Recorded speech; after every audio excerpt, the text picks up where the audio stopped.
Train से उतरी तो मैंने देखा कि लोग आपस में बातचीत कर रहे हैं। लोग ये पूछ रहे थे कि आज जिस लड़की के साथ हमने सफ़र किया है, ड्राइवर कैब में जो फीमेल्स थी, वो कहीं ना कहीं मुझे देख के कुछ मुस्कुरा भी रही थी, कुछ मुझे एम्पावर फील करवा रही थी और कुछ मुझे थम्स अप भी कर रही थी। मेरा नाम निदा सालेह है, मैं ऑरेंज लाइन में as first female train driver काम कर रही हूँ। मैंने यूईटी से अपनी ट्रांसपोर्टेशन इंजीनियरिंग में डिग्री हासिल की और ट्रांसपोर्टेशन इंजीनियरिंग करने के बाद ऑरेंज लाइन में एज ट्रांसपोर्टेशन इंजीनियर आई। इसी दौरान मैंने ये देखा कि जहाँ हमारे मेल वर्कर्स हैं वहाँ फीमेल की क्वांटिटी ना होने के बराबर थी। तो उस दौरान ही मैंने उन्हें यकीन दिलाया कि मैं भी ये कर सकती हूँ और फिर मेरी ट्रेनिंग का आगाज़ हुआ।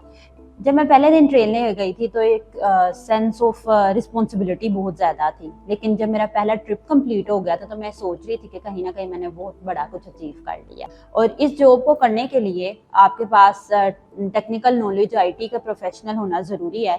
तो ये एक आम फील्ड नहीं है, बल्कि अब ये वक्त के साथ साथ मज़ीद और आगे जो पाकिस्तान में प्रोजेक्ट्स आएंगे तो मुझे लगता है मज़ीद तरक्की करेगा। लड़कियों को इस तरह के शुबों में आना बहुत ज़्यादा ज़रूरी है, क्योंकि ये ना सिर्फ पाकिस्तान की तरक्की बल्कि उनकी माशरती लेवल पर एक पाकिस्तान की औरत को हर तरह की सहूलियात और हर तरह का हुनर आने के काबिल भी जाहिर करेगा। और ये इंटरनेशनली तौर पे भी पाकिस्तान की औरत को एक मस्बत किरदार में लाएगा, क्योंकि पाकिस्तान की औरत भी बहुत से टेक्निकल एस्पेक्ट्स जान चुकी होगी।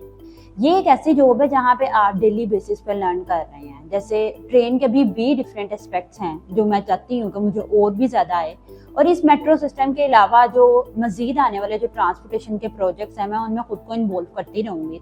मैं दूसरी लड़कियों के लिए यही कहना चाहती हूँ कि उन्हें इस तरह के जो टेक्निकल शोबों में एक तो आना भी चाहिए, और सबसे बड़ी बात यह है कि जो हम स्टिग्मेटाइज्ड माहौल में रहते हैं उससे निकल के अपने अंदर के खौफ को कम करना चाहिए।